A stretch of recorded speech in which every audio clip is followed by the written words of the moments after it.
Hello, Michael. Hi, James. How are ya? Ah, I'm fine, thanks. How are you? I'm good. I saw your Facebook post earlier. Greg is there? Or he was there? Greg, he was here in October. Oh, okay. I just saw Yeah, I saw you with a picture of him and I thought, oh, maybe Greg's in Germany. that's right. Yeah, so our friend Greg Bruce, a saxophone player extraordinaire, Yeah. master of analog tapes, was indeed he was here for a week, and it was fantastic. I had a lot of fun with Greg. Did you Did you record? read? But we did a couple of tunes. Like we played a concert up in an old room, and there was two improvisations we played up there.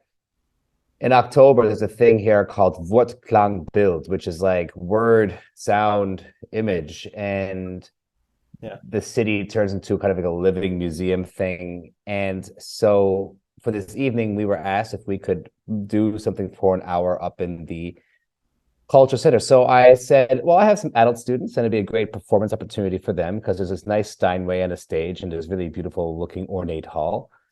And Greg would happen to be here this week. So I was like, well, me and Greg can play a couple of duets, and then I'll let my students play. And so my students did do that, and we played a couple of tracks as well. And Olivia and I did our first duet. We did the Schubert, you With know, yeah, that thing. the F minor. Yeah. And so it was a really fun experience. And yes, Greg and I played. It was our first time playing together since October of 2020. No, sorry, March 2021, when I invited him into the Anglican Cathedral to do some playing with me. I was home for a week, as many people were. We were home for a few months over the pandemic time. Never seen so And many old friends at oh, downtown, actually, ever. yeah, it was so nice. I know. there was a True. there was a lot of cool things for Newfoundland in that time.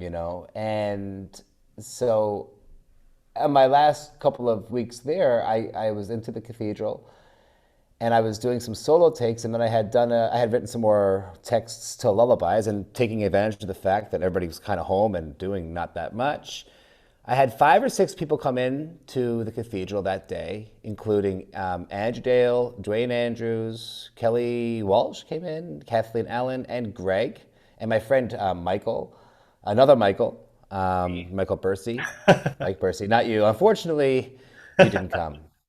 Next time, Yeah. the next pandemic home stretch that we have, and Greg came in, and it was our first time. I mean, we've seen each other a bunch over the years, but we haven't like held an instrument at the same place since about 2009, Right. maybe, Oh, wow. or Okay. 2000. Oh no, my God, it must have been at least 2000. Well, maybe 2000. Yeah, it was Wow. a long time ago, and maybe even 2008, because that's when we graduated college in Newfoundland, and I left right away to Boston.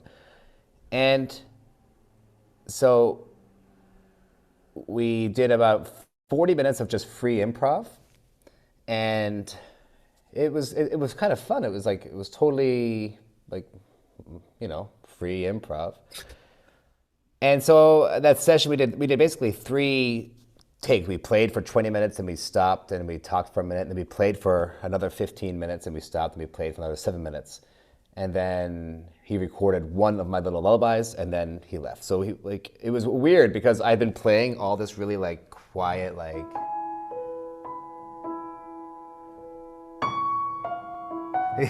any kind of like stuff for like a few hours that day because Steve had set up and I was doing a bunch of solo recordings. And then Greg came in and it started like, and then like we did kind of like fun stuff. It was just like so out of like the scope of what the rest of the day was all about. And Yeah. one of those tracks we released on Tuesday. Greg just got Spotify and all that set up. Wonderful. And we said, you know what? These tracks are pretty good. We wanted to release them. And so we've been sitting on them since March 21. And now, 2 years later, plus 2 months, the first one made its little appearance on the internets. That's exciting. And so that's what that post was celebrating. And did you read the post? I must admit that I didn't. That's fantastic. I'm Because gonna have to. I just saw the picture of him, and I really don't spend any time on social media. I just saw the picture, and I thought, oh, maybe Greg's in town, and that's Me also. So because you know you like see something, and so can you do me a favor? Can you find that post real quick yeah. on Facebook? And I want you to read it as you out loud as you read it, Okay, I'll read it out loud. Just give me a second. because not that it's important, it's certainly unimportant, but it was a little experiment for me. Okay, So I don't read it. You got to read it out loud in real time. it's loading, Mike. It's still loading. Oh, your computer's really slow, right? Okay. Yeah. So when it is loaded, you can let me know. Fans are gonna come up And oh yeah, computer. is it like still loading like the internet browser? Yeah, no, Safari is just trying to load Facebook, which is I don't know. I imagine pretty clunky too. Yeah, I guess. I don't know. I Maybe think I think it's time for upgrade, Michael. it's almost 10 actually. My computer's almost 10. It's pretty fantastic. 10 years old? Yeah. That's funny. I just dusted off my 15-year-old computer Boy. yesterday Yeah. or the day before. I teach this little group of kids. They're all like 5 and 6 years old. There's 4 or 5 of them.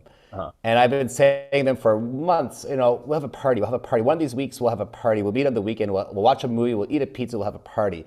Because kids like parties, and community is fun for parties. And I never got around to it because you're just like, I'll do it.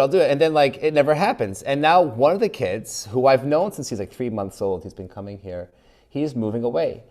And he's moving to Zurich. And he's leaving next week. So last week I was like, I said, definitely next Wednesday at the thing, we're gonna have our party. Because it's Tibor's his last time that he's gonna be here. The kid's name is Tibor. And we have to have a farewell party and celebration of the fact that they've been learning their little pieces. And it was a great day. So they all came in, and I put a blanket over the Busendorfer. So it made like a little, cave. And I put my old iMac in there. I have a 27-inch iMac from 2008. And I hadn't been turned it on for like 4 years. So and I wanted to put a movie on. So I put the nice sound. I had these like big Yamaha studio monitors. I put them in there, and I got the movie Sing. I bought it on Amazon a few years ago. So I was like, okay, they can watch Sing. I bought some cake. We had a cake. I got a smoke machine from a nice guy in town, and there's a back room, and we had like this huge party with like the room was like had a disco ball and like lights and I had this old like Korg synthesizer like playing like this hilarious loop, and then they were like playing some sweet like jammy like and they were like and then they all played hilariously. If you look on the stage over there, you'll see a cembalo. And to kind of get it out of the way for a concert we had here last week, I put it up on the stage, and now like the kids are like, "Hey, what's that thing?" So, well, it's a cembalo. It's been here forever. But they've never seen it because it's a cembalo. They're like, "Oh, it's the coolest thing ever!" So they all want to play on the cembalo. So they all went up and they improvised a piece of music on the cembalo, and then they watched our movie, and it's a cool day. But I had to update like the browser because like I hadn't turned it on in a bunch of years, and it's nowhere near like the right operating system.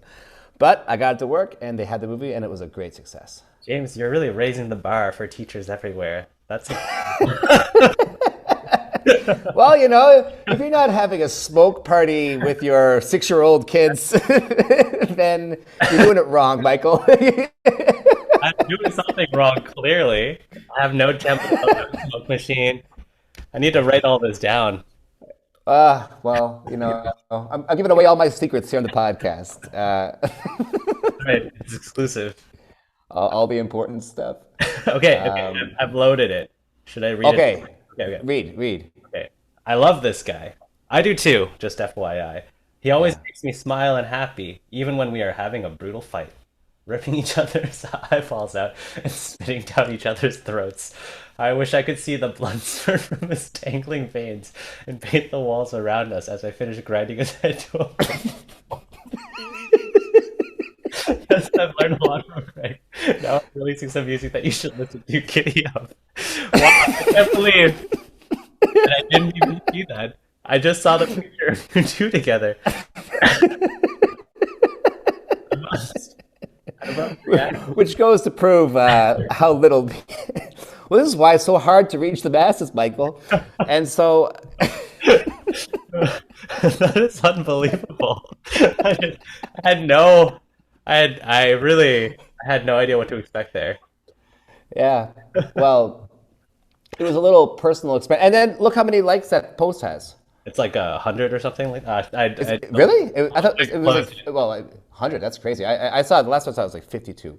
Okay, maybe it's You like that. know, like Yeah. I've been doing a bunch of these releases the last little while, and like I don't put any much effort into it because I just it's so broken the way that like things get propagated on social media, and it's just like not the right place for it. Also, it's like what's the point if my friends know that I released a song? But I did it as a because I also the same 5 minutes before that post, I made another post saying, "Hey, here's the link to like the song that me and Greg did. Greg's great."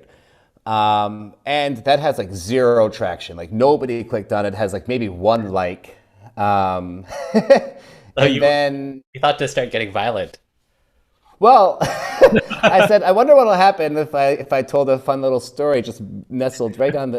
You don't have to read that far to get to the good stuff, you know. It's and it was way more, it was just a picture, and then I put the link to the song in the comments, and it had like a million times more engagement. So I think I'm gonna have to continue the saga of our of our brutal escapades. Is that not concerning at all? Just in terms of social media in general. It proves a very unscientific point that it's all just ridiculous. That's true. You know, um, art for the sake of art is bad. If you can glorify, well, I don't know if it's about the violence so much, but But it's using text plus, yeah. It's just using like otherwise pretty strong words and things that were yeah, that can incite something. yeah. Certain. Yeah. So it's just like that's how you start a riot on Facebook, you know. Jeez. You guys just need to start pranking each other and then sharing that as the video, and then that will eventually you can Yeah, get through that. Yeah. that's the path to virality. Yeah. Exactly. Um, it's annoying, but it was kind of fun to write that little thing. It's just like, but it's still frustrating that there's no good way. Well, Michael, as I've mentioned Well, before, there I'm will be, I'm right? there. I'm working on something. Yeah. I'm no Elon Musk, and it's not the X app, but I do think that I have something good that soon I will be able to discuss a bit more holistically. The last 2 weeks, I've actually had the most advancement of the project, thanks to an excellent graphic designer who's working on this project with me. However, the next step was mine to do, and the last 2 weeks have been so crazy, and it's kind of an important step that I just haven't yet gotten to it. However, things have quieted down, and I hope that this week it goes back to it. I had two concerts here the last little while. Christine Carter was just here, the clarinet prof from MUN, and her with her Irish trio, and they played some pieces here. And that, amongst other things, just made it a bit of a whirlwind week. Yeah. How do you find the time, James? It's incredible. Well, you know what, Michael? Funny that you should ask. And I'm sorry, Jesus, like this is like the third thing that I'm about to kind of spiral off No, onto a rant. I'm all ears, Apparently so. actually. I'll be quiet after this. But I didn't mean to talk about those first two things. That was just like to try and fill time as the computer loaded up. And Right. you brought up the Greg picture, and it's hilarious that you hadn't read the caption. People used to like post a video of something, and then like at the last 50 seconds of the video, they would do something totally obscene in it, so that like to see if people would actually watch the whole video. Right. Because you usually just anybody is just glancing at stuff and looking through things. No one's actually committing to actually do this stuff, and it was just a little bit of fun with that idea. And anyway, where does one find the time, Michael? You know, I have two small children. Yeah, I know. And well, a few weeks ago, I think it was March or April, and this is the beginning of the story. And a few weeks ago, Duncan Major, who's been a featured personality on this show the last weeks. He also did the artwork for the song from Greg and I, which is awesome, as is all of his work. So I'm very grateful to him for that.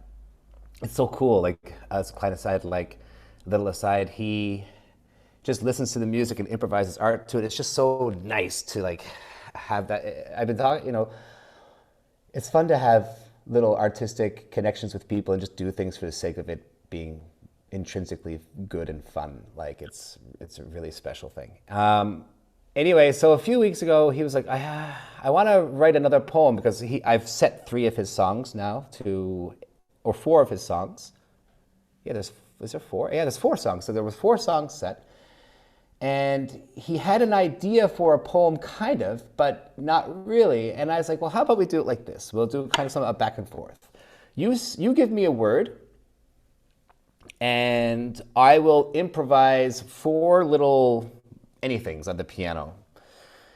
And then I'll send you those videos, and then you can, if you want, you can let one of those be like a springboard to write a poem with. And so he sent the word uncover. And so I guess I thought, okay, cool. So I took it. I was at home. I sat down to the piano and I played 35 seconds of something. I recorded it. I played 35 seconds of something else, like 4 times. And I sent him the 4 tracks and I never thought about it again. I was busy at the time, I guess, doing other things. And I got an email from him. When was it? It's right here. And let me see. I got an email from him, and this was on May the 14th. So, what's this, the 19th? So, and I'm going to read it out. Can I read out the email? Absolutely. Okay. He says, okay, so here's the other poem I have. I think it would be better as a song than a poem. For it, I listened to the attached improv a lot, which I think is just one of my favorites. The chord at the 20-second mark might just be the best thing I've ever heard. And I don't know what it is about it, but it really hits squarely on some sort of nuanced emotion. And I was like, oh my God, that sounds amazing. I was like, I have no idea what it could be. I also have somewhat of a prompt too, which I mentioned before. And then he goes on, I don't know if it makes sense to read, but I will read the poem. He says, if nothing happens with this poem, it's totally fine. I have no expectation here whatsoever. Just have fun if you have time and the will. I mean, anything that he sends me, I'm always going to have time, fun, and will to do it. So the poem, which I'll read for you, if I say a word like chord, so a few times he puts words together. Yep. And so, for example, it's 4, chords 4. So like the number 4, and then chords 4 has been joined into a single word. Okay. So if I say a word like chords 4, it's like joined with the following one. Okay. Yep. I didn't practice this, so I don't know. So 4, chords 4, chords 4, corners of a room. 3, winds 3, winds 3, windows in bloom. 2, voices 2, voices 2, voyages depart. 1 chord, 1 chord, 1 chord 1, chorus 1, heart. So that was the poem. And it seemed to be, to me, a bit about, it was kind of a lonely thing, and there's house and music involved. And I think that was kind of close. And maybe one day we'll have him on the podcast and he can tell us the meanings of some of these poems. So, because the corners of a room, so it's kind of this place, and then there's like the sound, the chord, and the voices, and the voyage. So it had something to do with like a place and sound and music. And then he attached the video. And I was really excited to see like what this was like. So you're going to have to give me the power of sharing here because this is important. You are now a co. Okay, so I gotta push this like that, and then that's ready, and I have to push this. Here we are. Okay. Oh wait, I didn't do the that special button, the share sound one. That's important here. So I opened the video, and as you can see, it's the phone is standing there at my piano at home. And then I pushed play.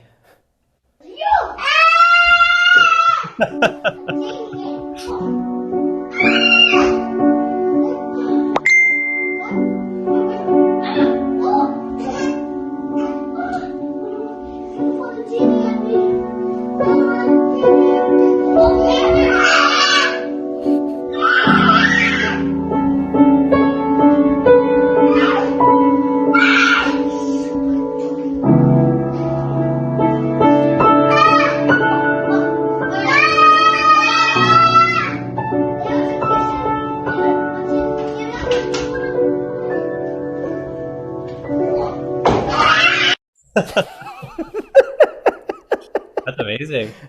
It really adds to So the atmosphere. yeah, as soon as I saw that, I just started to laugh. Like it was just so insane. Those like kids were just like murdering each other in the background, doing Like something that's like very like somber. yeah, and I was like, oh my god, like, and the chord that he meant was this one. He really liked this chord. It's a pretty nice chord. It doesn't seem like it's E minor seventh with a sharp, what's that, 13, and then a 4, whatever you call that. It's basically, I think of it as a D major 7 over a E minor, although there's no F sharp. So it's that shape anyway. Right. And so I just thought it was hilarious, like uh, the setting from where that came from, just all the screaming in the background, and like I just found it funny, and so I wrote the song after, and I thought I could also share where it went to what it became, Yeah. if you'd like to See see it, it. and I can Let's also at see the it. same time, I might, because I don't know if I can share. Oh, can I share everything at once? I think I can actually. If I push that, if I push this, then you can see everything, and then I can just here's the notes. Oh, cool. Yeah, I can see that. So this is whoop, go down to this is the song. I had 20, and then I had 20 minutes before a student on Wednesday. So it's only a short little song, a short little poem. So I kind of got it all done in that 20 minutes. Wow. And here's the. Can you hear this? Great. Keep that. Can you hear that? Yeah, I can. That was so basically. This is an overdubbed piano. So I made a piano recording, and then I played the tenor part on my keyboard over. Of course, the kids were here. I had the kids home all last week. So like before like when I was doing this piano recording, they were, and I didn't want to have the same thing where they're going ah! again. So I was just, you guys sit over there. If you could please just be quiet for literally a minute, that would be really helpful. I want to, because I won't otherwise get a chance to record this piece. So that's what this starts off me, because they were being quiet for more than 5 seconds. Great. Keep that up.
So like there's a bunch of empty Great. bars Keep there. that up.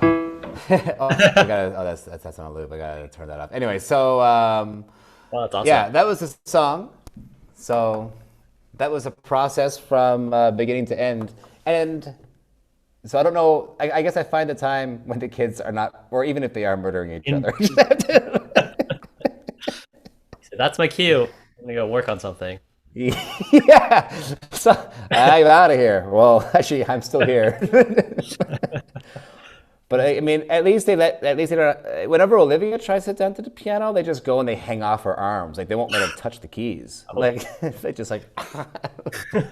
So Yeah. she has to literally leave. It's not easy. But anyway, that was my week. How are you doing, Michael? And my week has been incredibly chill. I yeah, not as many crazy things going on. No kids. Not even really any projects. I've been reading a lot, as you probably know. The semester ended at Dal a little while ago, and so I have some teaching for the rest of the year, and I did some extra things like I adjudicated for the CMC a little while ago too, which was fun. How did And that go? that was a lot of fun, honestly. I'm hearing like a lot of really great students at Halifax. Very cool. Got to Nice. meet some cool people. And yeah, I've just been reading. I finished Infinite Jest a couple days ago, so I've just been marinating. Finished it. I finished it, yeah. Wow. And I've just been, I don't know, letting it kind of seep into my bones a little Well, I got an angry call from a listener on the podcast the other day. bit. He was like, Going. I really did. Well, he wasn't angry. He was no more angry at me than I was at Greg Bruce at any point in time. But he said, Michael said he was going to talk about Infinite Jest, or two students actually mentioned it. Interesting. And well, actually, no, it wasn't a student, one friend and one student. And so, Michael, you were supposed to talk about Infinite Jest. Yeah, I was. I guess we just got sidetracked from all of the other things I that we have guess to talk so. about. Our infinite topics of conversation. Infinite topics and then infinite just so I mean, I don't even know where to begin. I know nothing. I mean, I know that that book is massive, and you were going, it was like 2 or 3 weeks ago that you were talking about it. So, do you feel like jumping in there, like, or do you feel prepared to discuss a bit Not, what the marination? I think if your students or people who have inquired about this, if they've read it or are interested in reading it, it's certainly 10,000% worth the the time it takes to read such a dense and layered work of literature. I think this has absolutely nothing to do with music, but it certainly has something to do with being human and I guess humanizing the world around us. I think at its core, it's kind of a book about what it means to be addicted and what that means in the sense of worship. So I know in interviews, David Foster Wallace has talked about how the Latin etymology of addiction is almost to the level of a religious devotion to something. And so in the book, there are drug and alcohol addicts or alcoholics and drug addicts in the book, but they're also contrasted with people that have worship for other things. Like one of the major protagonists is a 17-year-old nationally ranked junior tennis player. And so it talks about kind of that process of being, of having this devotion to an endeavor and of that being kind of this unifying point amongst people. And the chapter that I was going to talk about was about anhedonia and depression and the ways that in which he really kind of evokes the differences between the two and the ways in which a brain that feels anhedonic or that feels depressed can really feel, and he kind of embodies that through his text. Um, I don't even know where to go with that specifically. I'm not. It's just really chilling and like really it's just a very visceral conveyance of what that really means to have a mind that's going through uh, I don't know a Does bad. any particular image jump out at you from that point that like, In what regard? well, like from that section that you're speaking about, like, was there like, how does he describe it? How does he embody it? Like, Well, I think There's a lot of different ways. I think one of the ways that he talks about anhedonia that I found really interesting. So anhedonia as in kind of the lack of or the absence of pleasure, let's say. Of if you've heard of the word hedonism or hedonic, right? It's like the Hmm. absence of that. And he talks about the fact that people that are anhedonic are still alive and functioning, but it's almost like the things that used to bring them joy have become abstractions of the objects themselves rather than of the association with the object. So let's say if I was anhedonic and I had played piano for a very long time, and it brought me a lot of joy. At a certain point, that just changed to the abstraction of the activity itself. I can think of piano playing, and I can think of the ways in which piano playing can be beneficial to my life, but it ends up becoming an exercise in intellectualization and not necessarily of the emotional connotation that I might have with, or the connection that I might have with the object itself or the endeavor itself. Anyways, I just thought that was incredibly interesting and like a very, I don't know, it's just a really really well written book. Okay.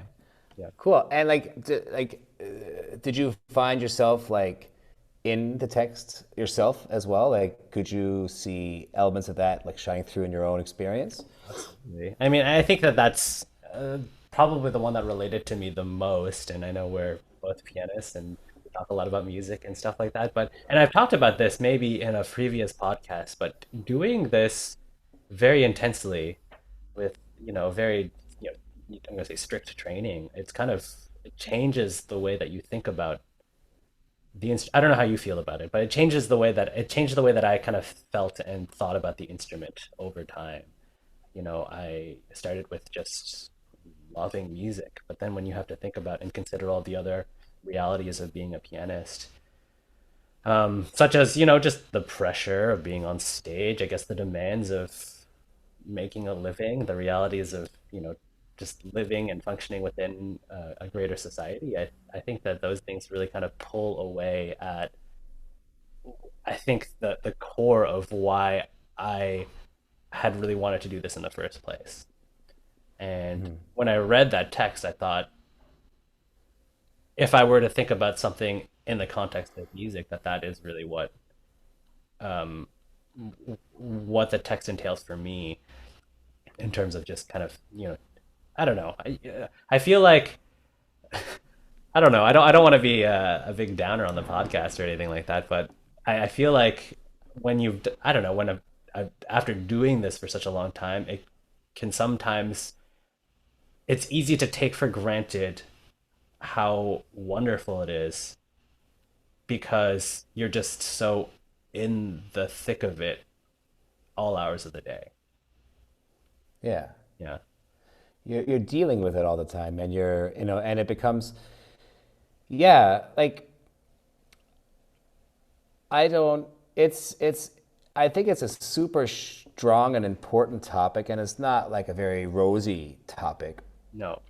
A lot of people, a lot of artists who I know who maintain that love for music making, they're still kind of children in a lot of ways. Like they don't feel very grown up, Like look at Horowitz, like doing his little march on his couch, dun, dun, dun, dun, dun, dun, like he's like a child. And all the realities of the world, he didn't have to deal with it because everybody else, he had a team of people doing stuff for him.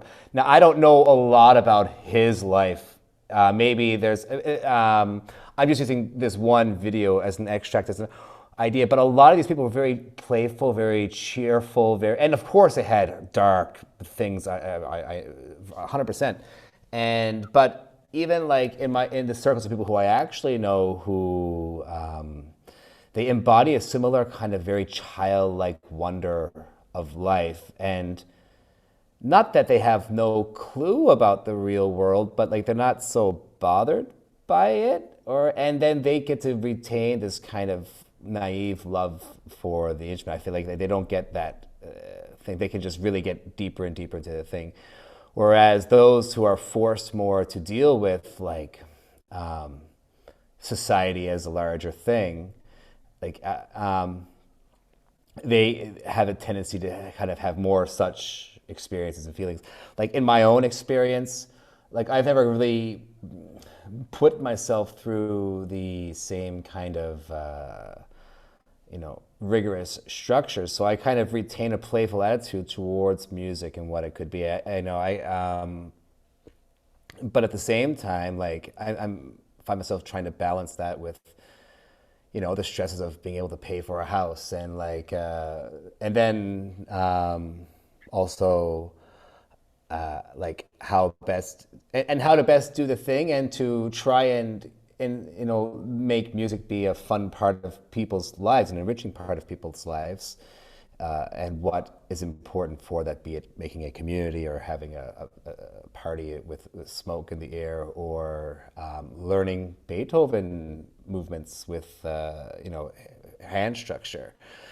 And by choosing a deliberately non-competitive way of doing that, like I don't have any students who are trying to like. There's a thing over here called Jugendmusiziert, and like the teachers. It's like the Kiwanis Festival and all that kind of stuff, and it does put you along a certain path to strive to do something and to achieve some kind of goals. But I've elected to kind of not get anywhere near any of that. And I find, as far as music is concerned, I can, except for sometimes feeling insecure about whether I'm doing it right or not, just because I want to know more. I don't find the darkness as much. Does that make sense? Absolutely. And I think that that is, you kind of hit the nail on the head there, that you just, there's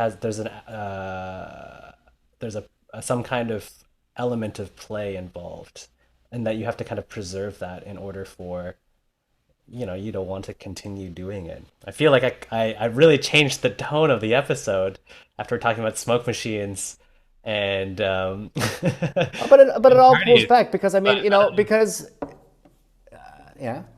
no, no, sorry. Go ahead, go ahead. No, I think absolutely. I think it's a good direction. I think it's one that we can explore deeply in episodes to come when because I think most people feel like that. I mean, like I really do. And then you get these on different scales of the degree, and to see this kind of parallel kind of coming from this work of Infinite Jest, and then kind of like to kind of embody that in different snares and things. Like I just love sometimes when things come around, like that's the thing, and then it's being discussed from this amazing perspective, and then like it just helps you articulate more how you feel about things. I think one of the things you said in a previous week that I thought was actually would probably be really helpful is you said that you don't, you've saved some music. You didn't listen to all of the pieces of Chopin. You saved a sonata or two so that, when you hear it for the first time, it's really special.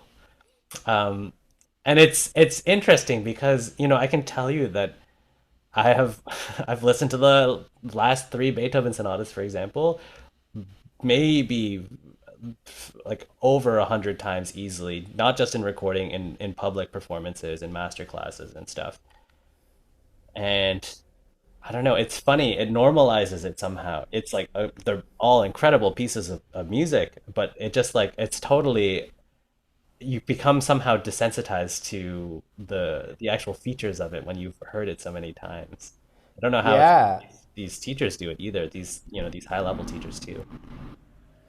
But of course, the trade-off is that every nook and cranny, every nuance, it has Yeah. meaning then for you more and more. So, as what it loses in mystique, it gains in like meaning, and you know, Yeah. which is so. I mean, depending on what meaning is, but just a complete knowledge of something. Like so, I think is it the okay? Here's the amount of what I don't know. Is the Hammerklavier Sonata the one that goes dun dun dun dun dun dun dun, dun or bum ba da bum ba da bum? Is that one? Dum ba dum ba da dum bum. Yeah. Yeah. So I know that that exists. I know that it's in B flat major, That's right. and I think there's a part where it has like the boogie woogie like No, the rhythm and the model dotted. That's 111. Damn. So that's how much I know about the. And that's horrifying. But at the same time, when I listen to this sonata the next time, like I don't know what's around the corner, like at all. Exactly. And that's awesome. And which is fun, but it's not great if I have to teach a master class with these Juilliard pianists or whatever, because, and of course, I was a bit nervous about this. So I taught at the university in January. I filled in for Tim. And I loved it. And I was really nervous to do it because like these guys were playing like Chopin Shiatsi, which I don't know any of, and Rack 3. And I know Rack 3, but I've never put myself through the pleasures of learning it in any kind of way, except for I can play at the beginning. But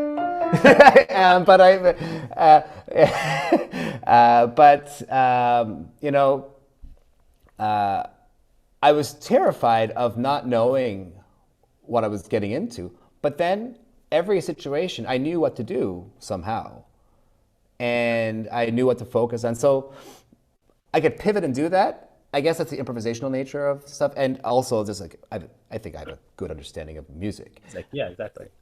But at the same time, like, it's also really nice to really know something so well and to have talked about it 100 million times, so that when you say that thing, it's like the perfect jewel that's coming out, what you need to say. You were discussing before about watching the masterclass, and like the same kind of things come out, but tailored to the students. Whether it was Leon Fleischer, Yeah. But that comes, so you have to trade one for the other, and not that any, I guess one is better, one is more informed than the other, and one becomes, and I guess they eventually become part of the same. There might be a time where it becomes more important for me to know that. But I know the first two books of the RCM so good, like level 1 and level 2. I can give a master class about any of those pieces. Probably got robots. You can play that. Yeah. So I mean, yeah, I don't know. It's interesting because I find there's obviously some more spontaneity to. There's something about it that I find really hard to grapple with in terms of just knowing every nook and cranny and every turn of a piece of music. Just, of course, there's always new things that you can learn about something, but I think that you end up with after you've listened to something so many times, you end up with a somewhat stable idea of what that thing is. yeah. So a sonata, if I listen to a 111, for example, like I know how it goes, I know where all the changes are, I know where all the the surprises are. That boogie woogie rhythm, it's not strange somehow that it's in Beethoven anymore. I'm like expecting it. And it also I think that the problem with that and just knowing things is that it really just kills the concert going experience for me. And I find it really hard to listen to and really appreciate everything sometimes that I am hearing in a concert because, again, I can just over intellectualize it because I've spent so much time learning about it. But I wonder if there's a caveat, like with the exception if it's like the best piano player like ever. If you go to a concert and it's being performed by like, whoever the best player of that sonata could be, do you think that would make it outside of that scope? Because when I hear like a piece that I could say, what's the piece? Like, I really know the Rachmaninoff Second Piano Concerto. Right. I really that's one that I know, and of course don't really have much interest in hearing it being played ever live. Like I would never pay $100 to kind of go. But then when when Sasha performed it, like there's all these it's like this delicious, all these things that he's doing just brings the tone. I don't know if it's because I just love his playing, Corsantia, or if it's just that like the way that, because I know how it's coming, and then it just, when it appears through his way of playing it, it's this just gorgeous thing. And I don't know if it would have the same effect if like Yu Wang were to play it because you know that it's going to be Amazing. perfect and Yeah. amazing. Yeah. But it's like whatever. Like at that point, I don't care. Like it's more like not that Croissant. I guess he's kind of fringy. I don't know. Like it's very special. It's very personal. It's very from the heart. Like when I hear him play, it's just like this like really trueness, and I guess there's different kinds of trueness. So like I think the piece at that point becomes irrelevant, if That's or not irrelevant. I don't know what I mean. I understand what you mean. That the piece maybe is it's a vehicle then for Yeah. the performer that you're listening to, the artist that you're listening to, and what And then knowing the piece really well helps that because if I'm listening to a piece I don't know yeah, and I'm listening to this very personalized artist play it, then I don't know what's special about it so much. sure, yeah, You need a certain level of understanding to kind of enjoy the performance aspect. I mean, that's kind of an interesting kind of idea that like how what if the performer or the composer, and there's always this kind of mix of the thing, and then how much you know the piece. Like does it matter if it's like Beethoven 4 or if it's like whoever 36 like, um, and then how what are the things like there's like sliders of like what's important. There's kind of like balance of that throughout and like what the emotional yield is based upon what elements. I mean, yeah. yeah. I mean, it's just really interesting. I'm not sure. It's it's very hard to describe that experience. I think that my only counter to just knowing a piece really really well is that I do sometimes think that this is an issue with a recording tradition behind a piece of music, right? If you've heard a piece played a dozen different recordings, you start to meld them all together, and then eventually the newer recordings are going to have elements of a lot of those different ones. But eventually, there's things that Becomes will like become a uniform or streamlined yeah. somehow. And so I think if you know a piece really well, I think the problem is that you can know one specific way of a piece really well. And if you hear something Yeah. that's otherwise outlandish or, that really goes against that perception that you have in your head, then it can either feel A, offensive, or B, just like really just way too surprising, like totally out of any kind of expectation that you might have. So, and I think that that actually can become a real difficulty or a real obstacle because if you hear something that's different than what you would expect to hear, it doesn't delegitimize what you're hearing. It just affects or challenges your notion of perception. Yeah, totally. I don't And know. then you have to kind of like and then have a platform which discuss that because often we get these impressions of how we and then what's our outlet to kind of discuss like what's the next step then because usually we're just dealing with ourselves and it's not typical after a concert. At least if Olivia and I go to a concert, we're not going to talk about our perception of the piece. We're going to be talking about like sushi or something like that. I mean, I guess depends on but I mean, I have an interesting proposition, and again, you were talking last week about a recording of Chrysleriana you did, A long time ago, yeah. and it made me think of. I also kind of have a buried recording of the Chrysleriana. In 2018, I did this, or 19, I did this concert, and I kind of mixed the movements with the improvisations. I might have told you about it. Yeah, the rooms. I actually really Yeah. wanted to go. Yeah. So I listened to that recording for the first time since like 2019, like last week, and like it would be interesting to get your reaction on it because like it's a pretty canonized piece. It has a certain way that it goes. Yeah. And I definitely go against a lot of those things. What And it if might be offensive and it might be but it'd be I think that could be an interesting line of conversation. And to clarify what I mean by I just mean that it offensive. I just mean that it challenges I our perception. I understand. No, absolutely. Like Not not that it like actually a is smell offensive. of this. No, but I know what you mean. Yeah. I just wanted to clarify that, just because I don't want it to. No. Anyways, No. That was clear. Like anyway, it what could if be a fun listen. what if we send each other our Chrysler Ariana recordings? We could. Yeah, Or what if we listen to them live? we could. That might take some time. I don't know how much. Or I mean, it would take time. I mean, there's 8 movements. I can show 7 of them. or Number 7, I messed up. And it. the thing You is, like, I've learned how to play it since, and this is the other thing too. Like, when I was listening back to it, I realized I was like,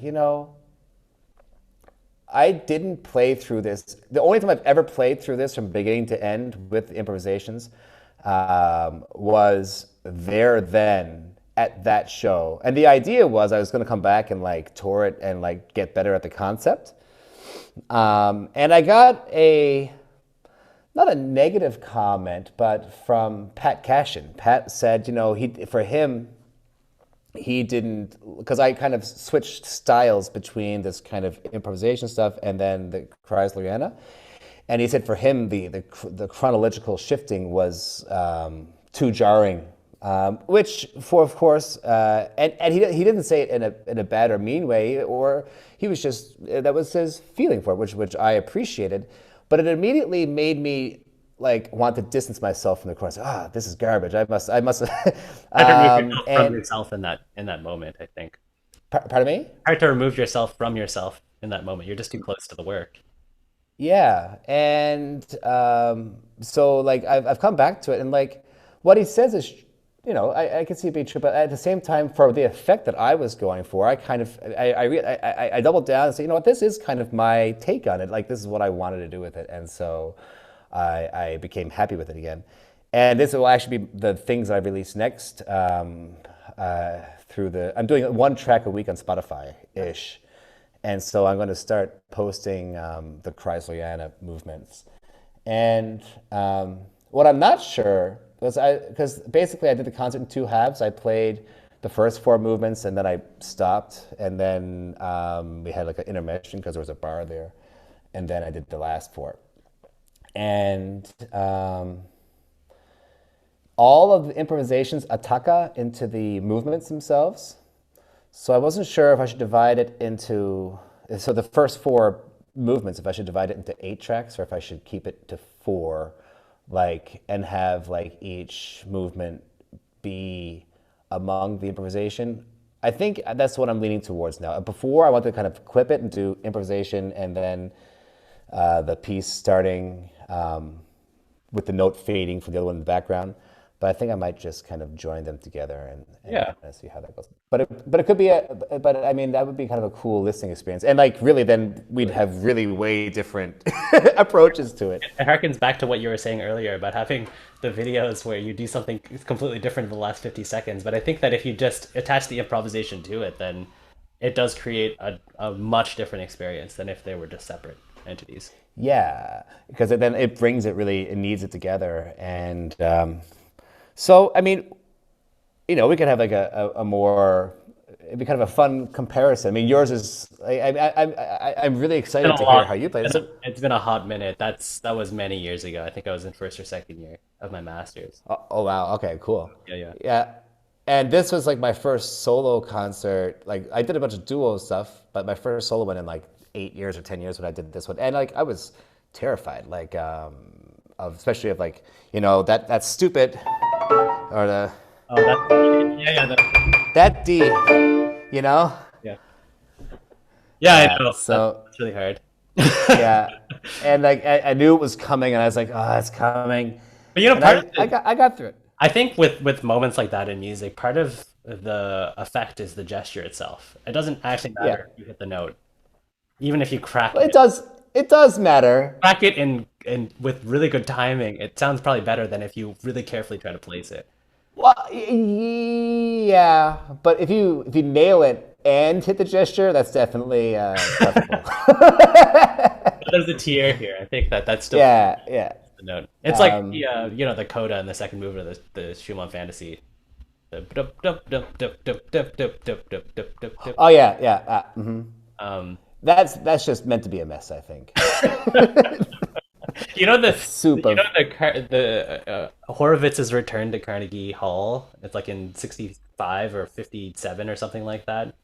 He okay. took a little hiatus from performing and then decided to come back and came to play the sold out concert in Carnegie Hall. He played the Schumann Fantasy.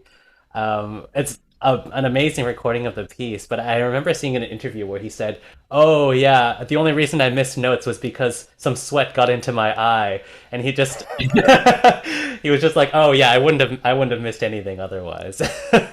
Yeah, that's probably true. That guy was a machine. Whatever. Funny. Oh. Yeah. Awesome. Yeah. Anyway, that might be a cool Yeah. way to kind of like think about the next episodes. You can dig out the dust and.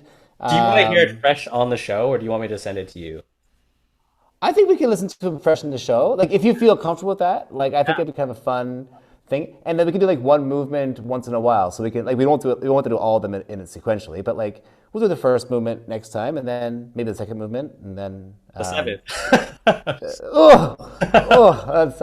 I mean, it was just like there was any, if there's, and because there was no like takes of it, like it's all a take, like it, it was fine. It was just like I can't listen to it. I have to leave it. My age is rough, I'm not gonna Yeah. lie.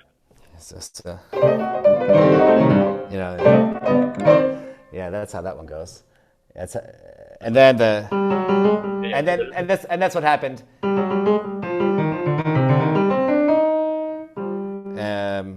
I one of those entries, I think, on that fugal part, I just clipped a note and then it just broke the sequence, and then it just made the It recording could just fall unusable. off the rail so fast, I feel like. Yeah, and and of course you recover and it went done. It was fine, but like I need to do another concert so I can redo that seventh movement. Right. But the improvisation before and after it was okay. So like, but Yeah. yeah. But so as a possible theme for the coming weeks, a little bit of Chrysler and a discussion about how offensive we are. And even also from like, it's kind of fun to hear from different perspectives, like, from the point of view of a pianist in his master's studies before he went off to do his doctoral studies, and mine after 8 years of not performing and doing like RCM 1 level music for 3 years. playing one level music. I did. Thank you, John George. So some food for thought, some fodder for discussion, some direction, and I guess it'll take us a bit more time to get back to the idea of covering composers' music, which we want to eventually do. But hell, let's just let. Here. Yeah. Well, we'll see. We'll see how it goes. But until then, Michael, I think we can leave it there. Now, before we go, since you are conveniently sitting at your piano, and our Audacity thing last time, I don't think I didn't try to edit it. Okay. Well, I thought you said it was broken. I didn't even click on it. No, the file wasn't even there. It didn't make a file. It just Yeah, exactly. So like, I didn't look. So we could try our idea. All right, are we actually just doing this live? Oh, you know what? That'd be kind of we just each time has its own little theme songs. Anyway, so Yeah, okay, here we go. okay, so I think I'm starting, right? Yep, I think. Okay.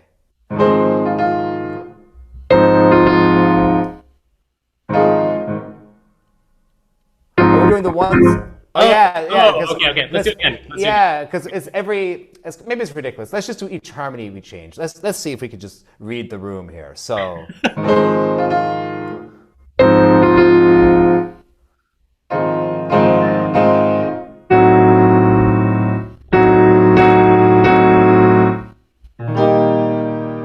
You want the?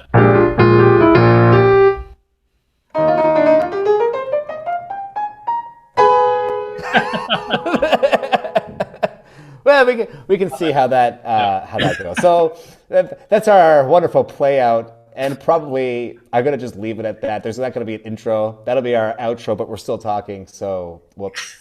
Anyway, see you next time, Michael. All right. Bye. Okay. Bye.